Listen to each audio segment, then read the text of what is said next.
Welcome sa ating panibagong episode ng project series kung saan ay gumawa tayo ng POS system na pang coffee shop na pwedeng magamit sa cellphone as cashier.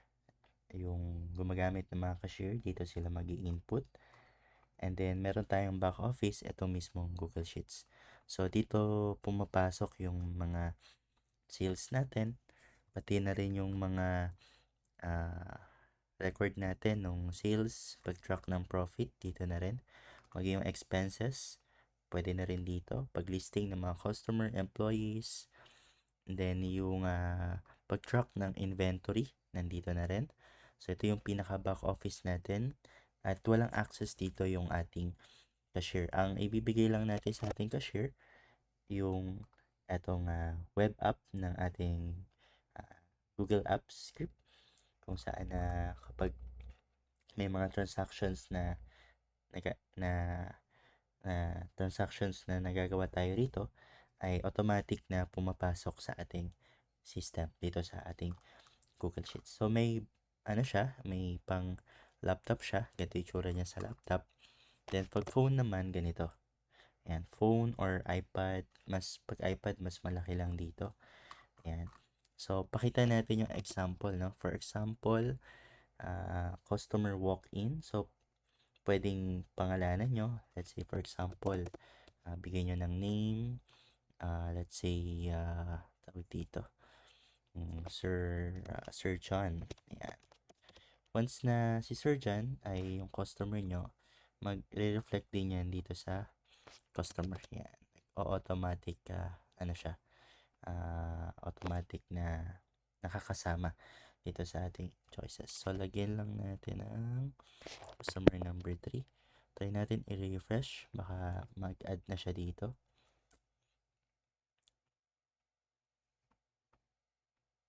Wait lang natin. Ayan, nandito na siya. So, halimbawa, may new customer tayo na gustong isama sa record. Ayan, si Sir John Mark. And nakashare si Oliver. Siya ay magda-dine in. Kapag Gcash, wala nang itatanong na or Maya, card, bank transfer, wala nang itatanong na cash tender. Pero kapag meron, ayan, yung cash receipt. Kaya halimbawa, umorder si Sir John Mark ng okay, ang babayad niya ay 500, susuklian siya ni cashier ng 10 pesos. Ayan. So, halimbawa, may category. Halimbawa, maraming type ng category ng items ninyo. Ayan, may meal, pwede nyo ilagay dito. Then, pwede rin malagyan to ng mga images. Halimbawa, dito sa ating products, ayan, pwede natin ilagay yung link ng image URL. Automatically, makakasama siya dito. For example, kuha tayo ng latte regular. Yan. Tapos maganda, i-save natin siya sa ating Google mismo para madaling makuha yung mga ating ano, kuha yung ating mga images. So ito example lang naman, kaya hindi natin siya nilagay sa ating insert image. Yan. Hindi natin siya kinuha doon sa ating sorry, link lang pala kailangan. Ayan, then try natin i-refresh. Nilagay natin siya sa latte regular. Dito na. Ayan, nandito na siya. Ayan. So, kapag 2 orders, automatic, double click nyo lang. Ayan. Pagbabawasan or EX. Ayan. So, let's say 1,000. Susuklian ng 235. So, that is order number 13. Complete sale natin. Once sa laptop ka transaction, yung sa receipt mismo, pagpupuntahan natin yung ating settings, and then dito yung receipt URL natin, open natin. Ayan. So, receipt number 13. Ayan. So, open yan. I-open yan ni cashier kung nagpiprint sila ng POS. Then, sa kanya i-print. Ayan. Print nyo. Ito yung itsura niya. Ayan. Kung connected yan sa thermal printer, madali na lang.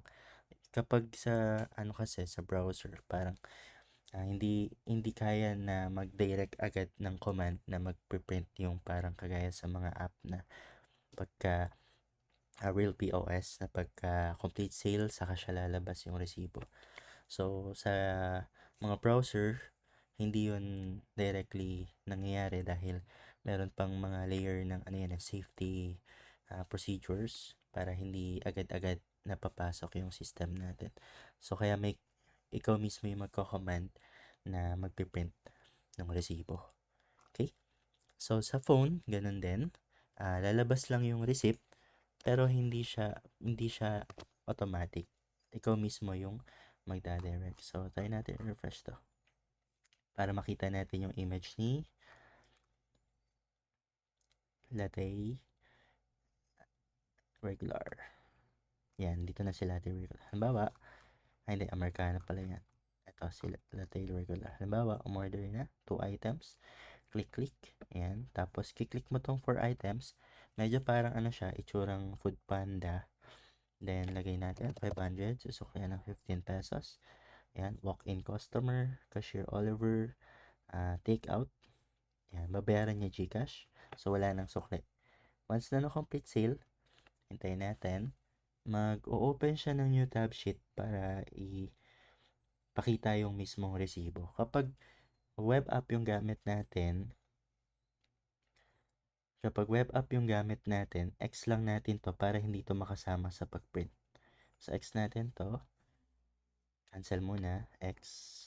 Ayan, napansin nyo, may lumabas na pinapaprint niya. So, hindi agad siya nag-automatic piprint ng diretso, kundi mag-a-ask muna siya ng na kung ipiprint mo na or i-open niya lang yung print options mo. Ayan. Tapos kapag ipiprint na natin, ayan, ganyan itsura. So, kapag nakakonect yan sa thermal printer, mapipili niyo yung paper size. Ayan. Then, maipiprint nyo siya. Ito kasi meron lang ako, ito lang na options. Pero kapag may connected printer kayo, baka fit yan. Fit yan yung ganyan itsura. Ayan o. Print. Ayan, print. Ayan, okay. So, balikan natin si Coffee POS. So, ganun lang siya. Ready to use na siya for next order number 15. Kung gusto balikan yung resibo, dito lang yan sa URL kung saan mo nilalagay yung mga receipts. Ayan. So, order number 15. Wala pa kasi naka-ready pa lang si order number 15. Ayan, refresh natin. Kapag sa phone, syempre doon lang magre-refresh. Pero kapag dito sa sa both yung ginagamit, no? Gumagamit ng laptop, may gumagamit ng phone. Kailangan from time to time nire-refresh. Or mas maganda, one at a time lang talaga. Ayan. Pero ang point is pwede siya magamit for laptop or mobile. Okay, so order number 15. So yung last order is order number 14. Check natin. Si customer walk-in to eh. Ayan. Take out siya. Ito yan. Ayan. Ito yung itsura ng kanyang resibo. Ayan. Okay. Logo, pwede mong ilagay dito yung URL. Mas maganda na sa drive yan. Para mas kasi pag sa script, parang kapag outside pa, kailangan ng authorization. Pero kapag andito na, kasi gagawa niya ng PDF, mas magandang nasa drive na para may authorization ka. Yan, Coffee POS, yan, okay. Order number, anong oras, yan, 12:28 a.m. Sorry, madaling araw na. Okay, so yung orders, then yung details. This is non-official receipt. Kumbaga lang, parang invoice, kumbaga parang ganun. Yan, enjoy your coffee, powered by Filipino Spreadsheet. Syempre, yung ating mga sa settings, pwede nyo ma-adjust yan kung ayaw ipakita yung powered by Filipino Spreadsheet. Yan, i-false nyo lang yan. Kung ayaw makita yung bat, i-false nyo lang yan. Kung ayaw nyo nagpiprint, i-false nyo lang yan. Sayang naman, no? Kung gusto nyo na i-save lang sa PDF, i-true, ito i-false para hindi siya mag-auto print receipt. Ayan, so kayo na bahala sa settings na gusto nyo na adjust yan. And then actually, sa sales natin is makikita natin yan dito. Order number 14, and then ito yung kanyang mga orders. Ang isa pang feature na meron tayo dito is pwede natin ma-retrieve. So, halimbawa, order number 14. Yan. i-retrieve natin para for example, merong mga orders na may mali or may additional, padagdag po ng Amerikano. Ayan, so yung Amerikano natin dalawa na, paalisin na po si latte regular. Ayan, example natin. Then, if na-complete sale na natin, from original na siya ay nagkakahalaga ng 485, so, try nating, eto, 445. So, from 485 to 455 na. So, i-complete sale na natin. Okay. So, siya ay magiging 455, hindi na 485 kasi nag-change order siya. Inalis niya yung isa, pinalitan niya ng isa. Ayan. So, balikan natin si 455 na from 485. And then, sa sales item, nawala na rin yun. Si latte, nawala na. Si Americano, naging dalawa.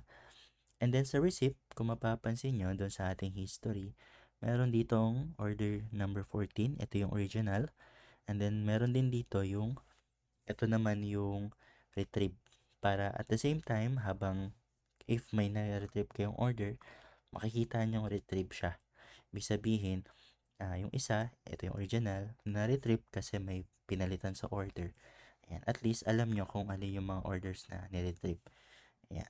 May ano kayo, may katibayan. Para malaman nyo rin kung ano yung original na order ng product and then ano yung pinalitan. Ayan. So, complete na siya. May stock in, stock out. Kaya, makikita nyo yung galaw ng inyong inventory. And then, kung gusto nyong magkaroon ng low alert, yan, mag-highlight siya ng pula. Ibig sabihin, yan yung ingredient na kailangan nyo ng bilhan kasi siya ay, ano na, naubos na. Ayan, or paubos na. Ayan, and then, syempre, you have also dashboard para ma-monitor yung profit mo. Then, yung charts, yan, alin na yung mga mabenta na product. Then, pwede mong i-settle sa date para maging makita mo kung ano-ano yung mga, ano na yun, mga totals ng mga amounts ng purchase, sales, and expenses. Okay? So, yun yung ating ginawa dito sa project series natin na coffee shop na merong pang cashier. Parang kung may back office, ito sa front. Ayan. So, sa front, and then sa back office, sa cashier, and then sa mismong owner para si cashier, syempre, isa sa concerns ng ating mga business owners is hindi na e-edit or hindi nakikita nung ating mga cashier yung ating system. Hindi nila nagagalaw, hindi nila nakikita yung ating flow ng ating income. Ayan. So, yun yung inaano natin. Concerns ng ating mga business owners. And then at the same time, meron tayong generated receipt, auto saving sa ating Google Sheets. Yan, sa Google Drive, directly nyo save as PDF. Yan. And syempre, kinagandahan, may mga images, kaya madali natin masaselect, no? Using our phones, using our tablet. Yan. So, ito phone gamit ko. Yan. So, yan. So, parang enjoy yung paggamit natin ng POS. Yan. Kahit tayo yung gumagamit is mag-enjoy tayo na gamitin ito. Yan. Okay? So, yun lang. Kung kayo rin ay interested na magpagawa ng mga ganitong system or like ng ganitong system, kindly kindly let me know lang or you can message me anytime sa aking Facebook page na Filipino Spreadsheet. Salamat sa panonood.